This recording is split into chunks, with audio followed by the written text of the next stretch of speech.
Okay, we've got 10% off. Big questions from little people and simple answers from great minds.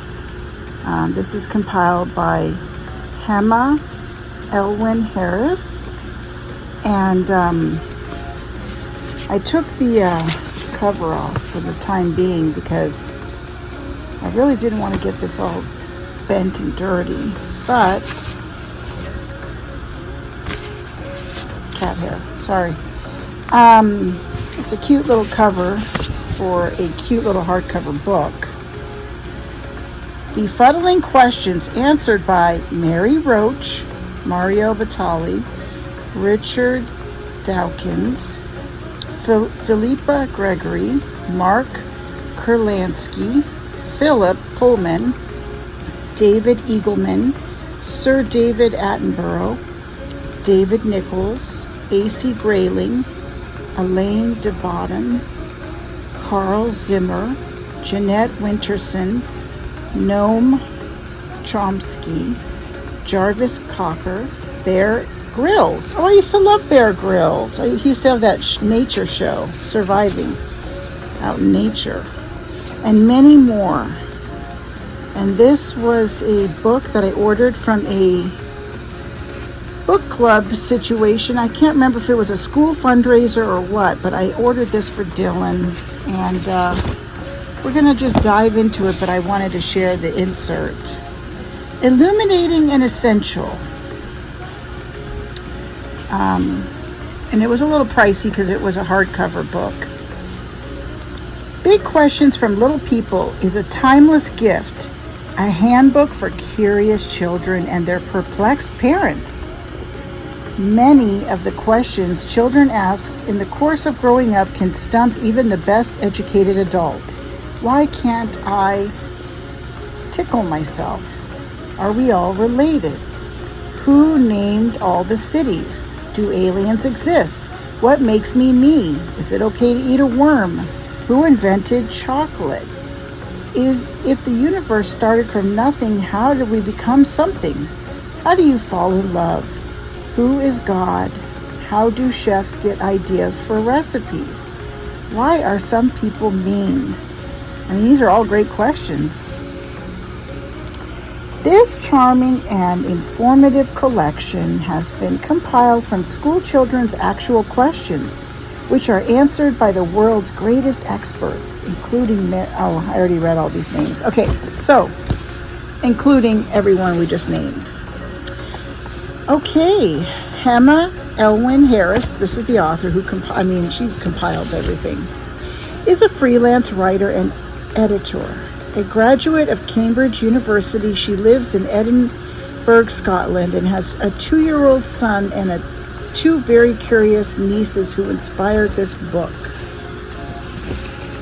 This book proudly supports Save the Children, creating immediate and lasting change for children in the U.S. and around the world.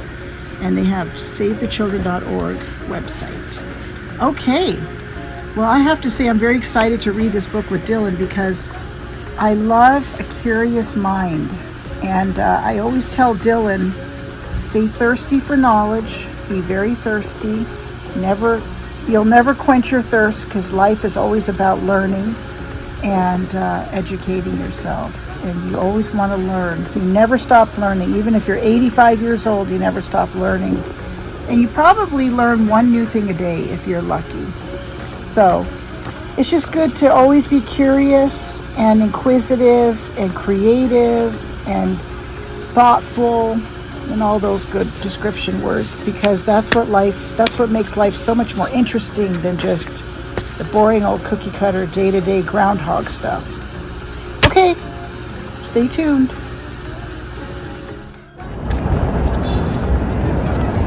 Hi, babe. Hi. How heavy is it? Is it pretty heavy? Oh, it's bad. We gotta fix this up. Whew. How are you? Good, are you saying thank you to Charlie by name? Yes. You make sure you say his name, okay? Yes. That's a good way, proper way to greet somebody. Yes. How was school? Good. Yeah? Yeah. It's hot. Can't wait for this weather to cool down. Tell me all about it.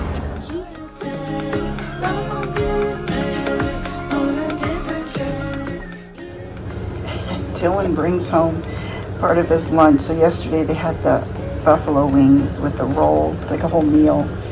And then these little happy face, I guess they're like French fries, but it's too funny. I had to take a video just to show everyone how cute. Middle school lunches, they really try, you know. It looks like he didn't finish any of this, but you know, it's a little school happy face. Keep the kids happy at lunchtime. I wish they had this for adults. You know, adults need this kind of happiness in their life. There's Lucy by the front door. This is looking out the screen. Linda's moving and she's curious. Lucy! Baby girl!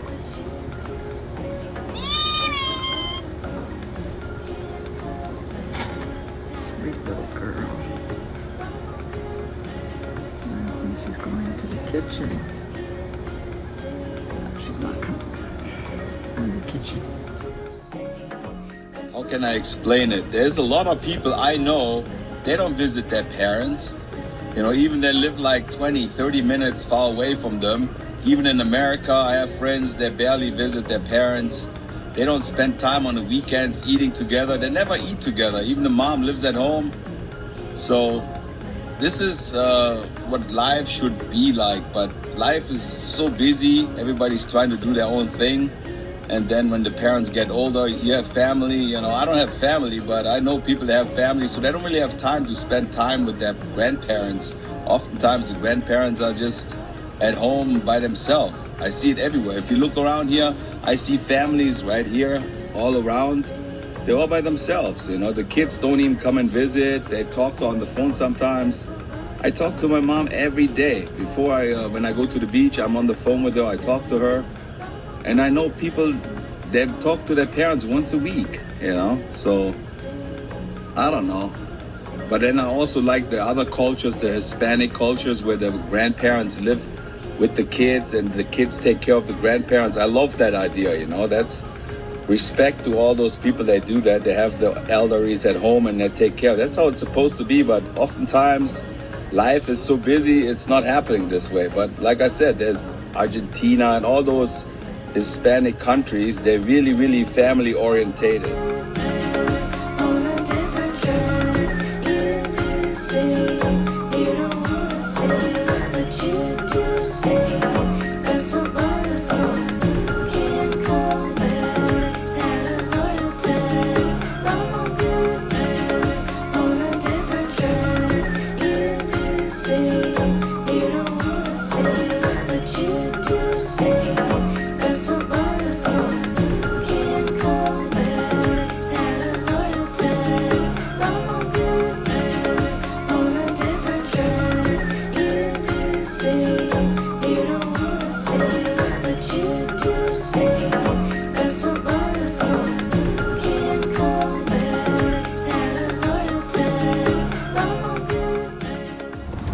How was picture day? It was good. Yeah?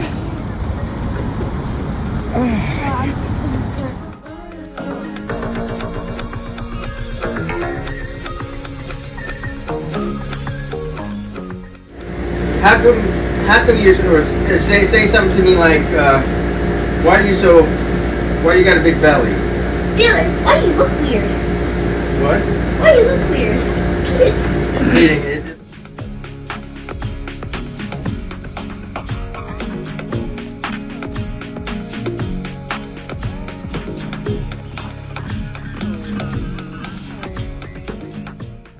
Okay, Red's Tires on Avenue 55 in Highland Park. These guys are awesome. We rolled in at 4:45 on a Sunday and we said, yes, we really need you to fix our tire.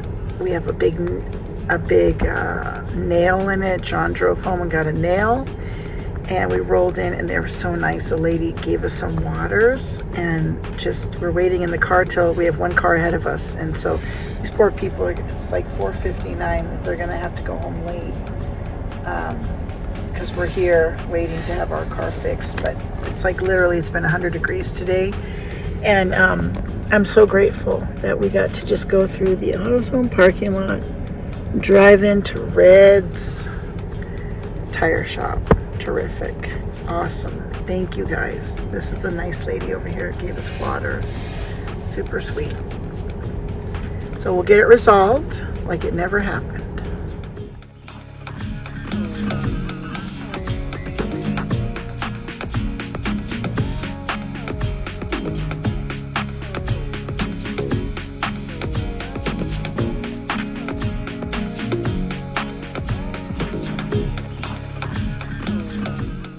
Because I left it in front of the garage and it was behind the tree. So I was like, maybe Darby moved it out of the way so she could water something because I remember she was dragging the hose out for something.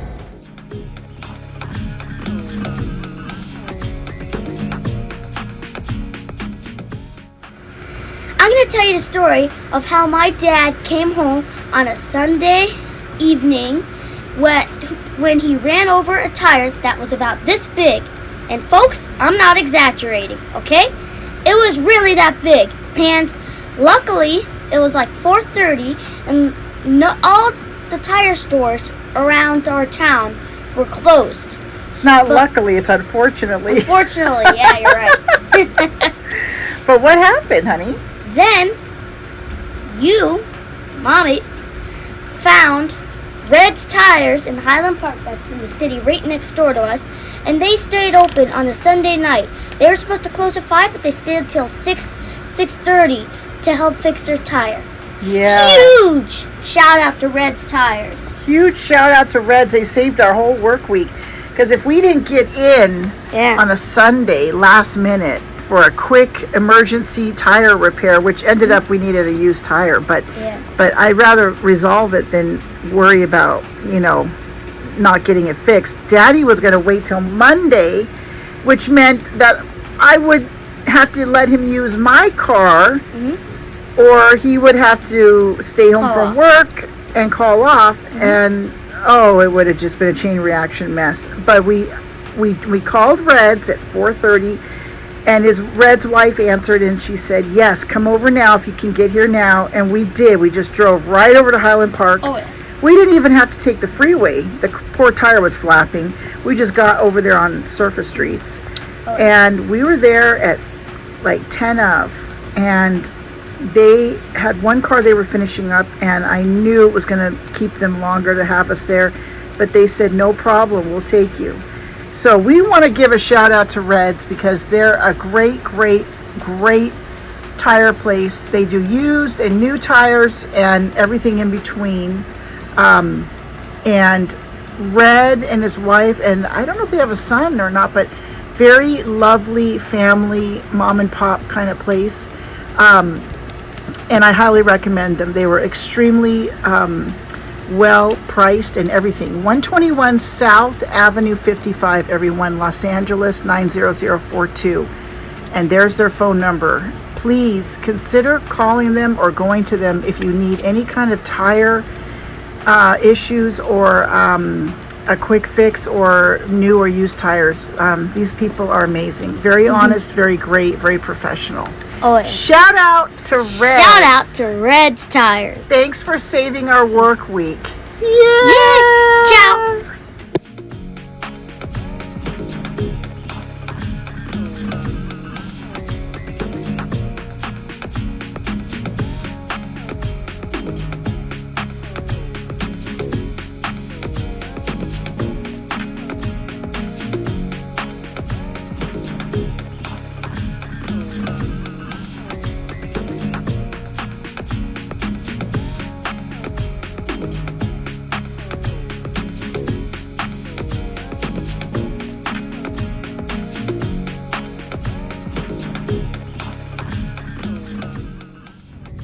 This is the absolute last time that I am going to this Starbucks corporation because we don't honor mistakes and other things that go on It was a gift card issue that just never got resolved, and so I used up my stars and I got this little chocolate pistachio loaf for free. They had some balance, but it was pretty good. I'm gonna save it for John. And then I got me my dark roast. No latte, just a plain coffee of the day because I need the caffeine for my headache. But this is my last visit to Starbucks ever. August 20th, 2026. And I'm never going back. Goodbye, Starbucks. You guys suck.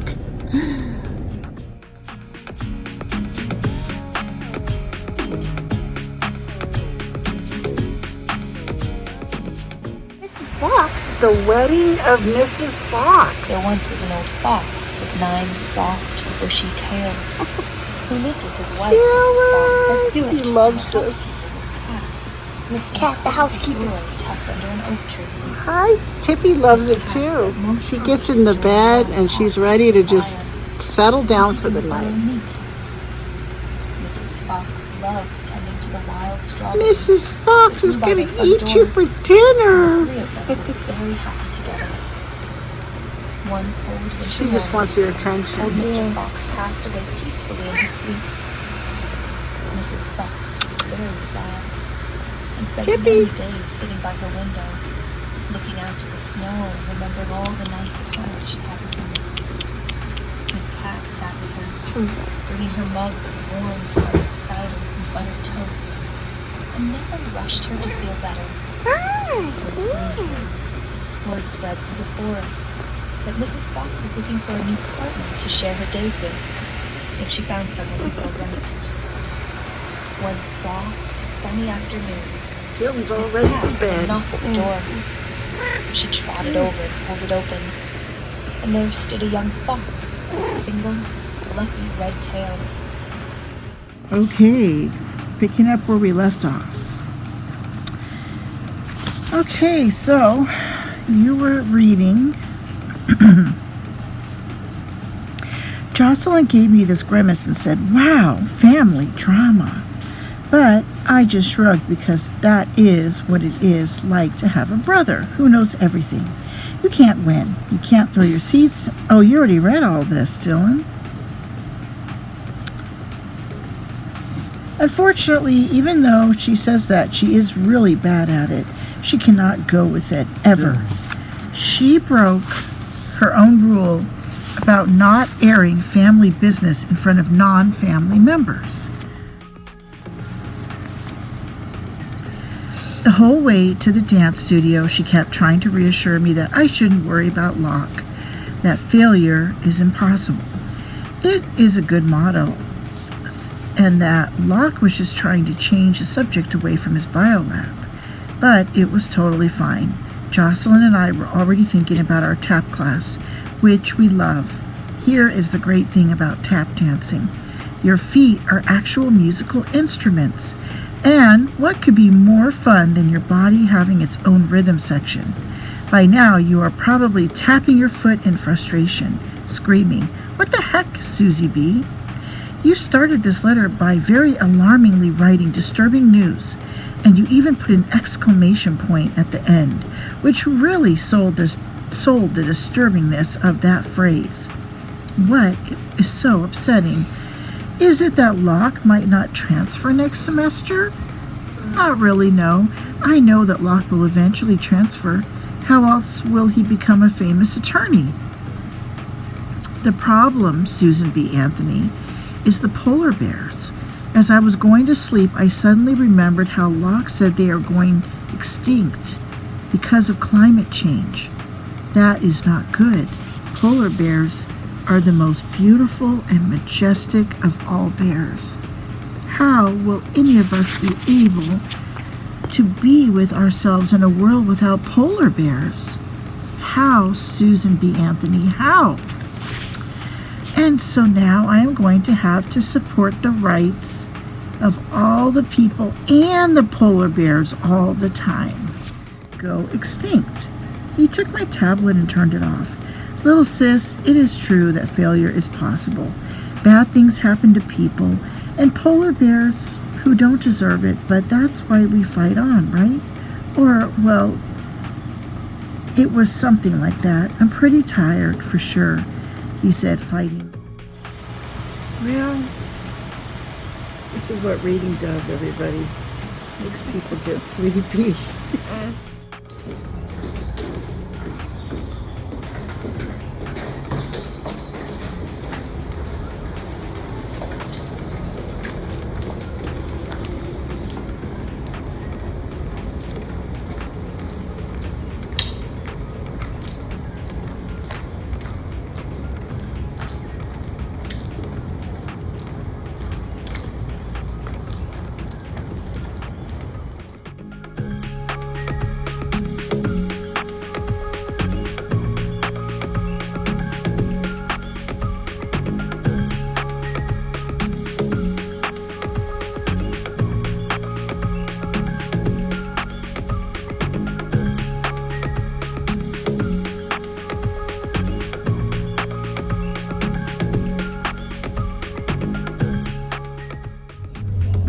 Just fine. 0 hour period PE. We're gonna get through it. Waiting for the gym to open. A couple people are gonna get dropped off. Dylan Strong. Oodles, I miss you already. I missed you too already. I wish you could stay home and protect me from this horrible job. Yeah. You look so handsome. Are you ready for a gym? Yeah. Gym. 0 period. We're going to be leaving in just a few minutes. Right now it's 6:30.